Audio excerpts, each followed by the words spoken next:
Video చాలా interesting గా ఉంటుంది ఫ్రెండ్స్, మిస్ చేసుకోకుండా లాస్ట్ వరకు చూడండి. Number 1 fish rain. ఒకసారి ఇమాజిన్ చేసుకోండి, వర్షం పడుతున్నప్పుడు మీరు ఇంటి నుంచి బయటికి అలా నడుచుకుంటూ వస్తున్నారు.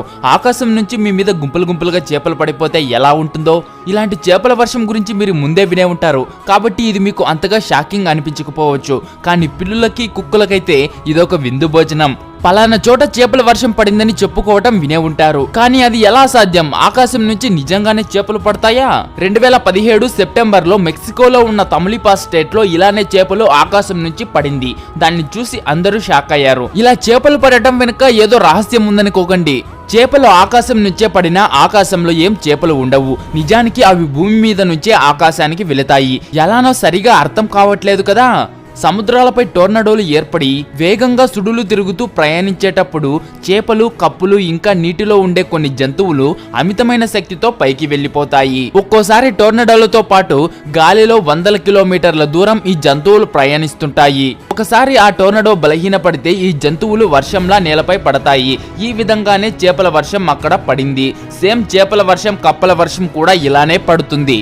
మన రాష్ట్రంలో అయితే 2015న కృష్ణా జిల్లాలోని గోళ్లమూడి గ్రామంలో ఇలానే ఆకాశం నుంచి చేపలు, కప్పలు రాలిపడ్డాయి. ఆ చేపలను ప్రజలు ఏరుకుని వాళ్ళ ఇళ్లకు తీసుకెళ్లారు.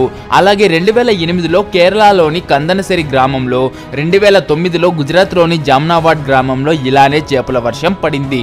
ఫ్రెండ్స్, మీరు కూడా చేపల వర్షం గురించి ఎప్పుడైనా వినే ఉంటే కింద ఎస్ అని కామెంట్ చేయండి. Number 2 bad train.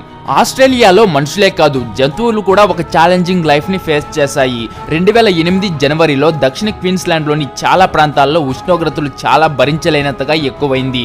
దగ్గరికి 48 డిగ్రీ సెల్సియస్ కు రీచ్ అయింది. మనమైతే వేడిని తగ్గించుకోవడానికి కోల్డ్ వాటర్ తో స్నానం చేయటం, ఐస్ క్రీమ్స్ తినటం లాంటివి చేస్తాం. కానీ జంతువులు, పక్షులు అలాంటివి ఏమీ చేయలేవు కదా. ఆ టైంలో ఆకాశంలో ప్రయాణించే పక్షులు ఆ వేడికి తట్టుకోలేక వర్షం పడినట్టు కిందకు పడిపోయి చనిపోయాయి. ఈ పక్షులు వర్షం నుంచి పడింది కాకపోవచ్చు, కానీ వర్షపు చినుకులు ఎలాగైతే రాలుతుందో అలా ఆ పక్షులు ఆ వేడిని తట్టుకోలేక కిందకు పడిపోయి గిలగిలా కొట్టుకుంటూ చనిపోయాయి. మిగతా పక్షులు చనిపోయాయి, కానీ కేవలం గబ్బిలాలు మాత్రం 1,00,000 వరకు చనిపోయి అక్కడక్కడ కుప్పలు కుప్పలుగా పడిపోయి ఉన్నాయి. ఇది చూసి చాలా మంది బాధపడ్డారు. పాపం 1,00,000 గబ్బిలాలంటే తక్కువ చెప్పండి ఫ్రెండ్స్. Number 3 blood rain. అంటే రక్తపు వర్షం. ఆకాశం నుంచి రక్తం పడిందనుకుంటున్నారా ఏమి? అంటే నిజమైన రక్తం కాదు ఫ్రెండ్స్, ఎర్రగా ఉండే వర్షపు నీళ్లు. ఇలాంటి వర్షమే 2001లో మన పక్క రాష్ట్రమైన కేరళలో పడింది. హిందూ పురాణాల ప్రకారం రక్తపు వర్షం కురవటం అంటే ఏదో ఒక వినాశనం జరుగుతుందని నమ్మకం. ఈ బ్లడ్ రైన్ లో అధిక శాతం ఎర్రటి కణాలు ఉండటం వల్ల ఇలా ఎర్రగా పడిందని అంటారు. ఇంకొంతమంది అయితే భూమి మీదకొచ్చిన ఉల్కలు పేలిపోవటం వల్ల వచ్చిన పొడి మొత్తం మబ్బుల్లో కలిసి రసాయన చర్య జరగటం వల్ల ఈ రకమైన వర్షం పడిందని అంటారు. కానీ శాస్త్రవేత్తలు ఏం చెప్తున్నారంటే నీటిలో పెరిగే హెమటోకోకస్ ప్లూవియాలిస్ అనే సూక్ష్మమైన ఆల్గే మొక్క ఒత్తిడికి లోనైనప్పుడు ఎర్రటి రంగు కణాలను ఉత్పత్తి చేస్తాయి. కాబట్టి అప్పుడు ఆ నీరు ఎర్రగా మారుతుంది. ఆ తర్వాత ఆ నీరు ఆవిరై మేఘాలుగా మారినప్పుడు ఆ మేఘం కరిగి ఎర్రటి వర్షంగా కురుస్తుంది. సేమ్ ఇలానే కేరళలో రక్తపు వర్షం కురిసిందని శాస్త్రవేత్తలు చెప్పారు. అలాగే 2012లో శ్రీలంకలో కూడా ఇలాంటి బ్లడ్ రైనే కురిసింది. Number 4 ash rain. ఇండోనేషియా తెలుసు కదా, ఈ దేశాన్ని అగ్ని పర్వతాలకు కేర్ ఆఫ్ అడ్రస్ గా చెప్పుకోవచ్చు. అలా నేను ఎందుకంటున్నానంటే ఈ దేశంలో 130 యాక్టివ్ వాల్కనోస్ ఉన్నాయి. వాల్కనోస్ అంటే అగ్ని పర్వతాలు. ఎప్పుడు పేలిపోతాయో అనే భయంతో అక్కడి ప్రజలు ఉన్నారు. అయితే ఇండోనేషియాలో ఉన్న కెలడ్ అగ్ని పర్వతం 2014 ఫిబ్రవరిన విస్ఫోటనం జరిగింది, అంటే పేలిపోయింది. ఆ వాల్కెనో నుంచి వచ్చిన బూడిద అక్కడి నుంచి 500 కిలోమీటర్ల దూరం వరకు నిండిపోయింది. మంచు ఎలాగైతే కురుస్తుందో సేమ్ అలానే అక్కడ బూడిద మంచు కురిసినట్టు కురిసింది. జావా ఐస్లాండ్ మొత్తం పూర్తిగా నిండిపోయింది. ఆ బూడిద ఎంతలా ఉందంటే ఇండ్ల మీద పడి పడి ఇండ్లే కూలిపోయాయి. ఎంతో మంది చనిపోయారు. సురబయ సిటీ మొత్తం మందపాటి బూడిదతో నిండిపోయింది. ఆ బూడిద పీల్చటం వల్ల చాలా మంది చనిపోయారు. ట్రాన్స్పోర్ట్ మొత్తం పూర్తిగా ఆగిపోయింది. ఆఖరికి ఫ్లైట్లు కూడా ఆగిపోయాయి. పగలు కూడా రాత్రిలాగానే అయిపోయింది. వర్షం పడినట్టు బూడిద పడుతూ ఉంటే ఇంకెలా ఉంటుందో చెప్పాల్సిన పని లేదు. ఇది వర్షం కాకపోయినా ఆ బూడిద వర్షం లాగానే పడింది. అందుకే దీనిని యాష్ రైన్ అని కూడా అంటారు, అంటే బూడిద వర్షం అని. నంబర్ 5 ఆవు.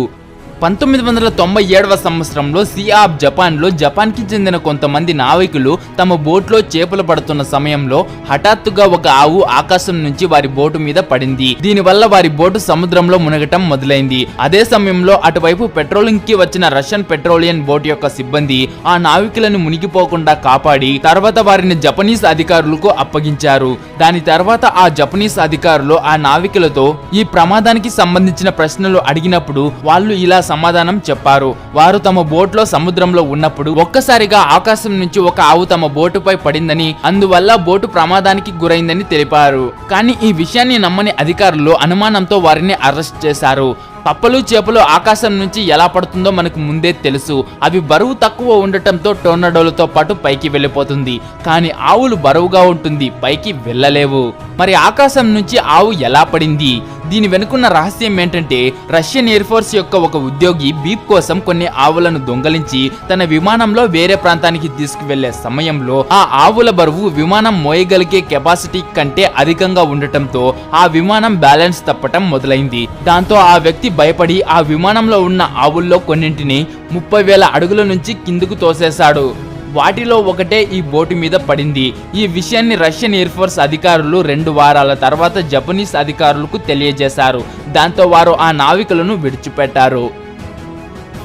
ఫ్రెండ్స్, ఇంతవరకు మీరు నా యూట్యూబ్ ఛానల్ కనుక సబ్స్క్రైబ్ చేసుకోకపోయింటే ఇప్పుడే కింద కనిపిస్తుంది కదా సబ్స్క్రైబ్ బటన్, దాన్ని నొక్కి సబ్స్క్రైబ్ చేసుకోండి. పక్కన ఒక బెల్ వస్తుంది, దానిపైన కూడా క్లిక్ చేయండి.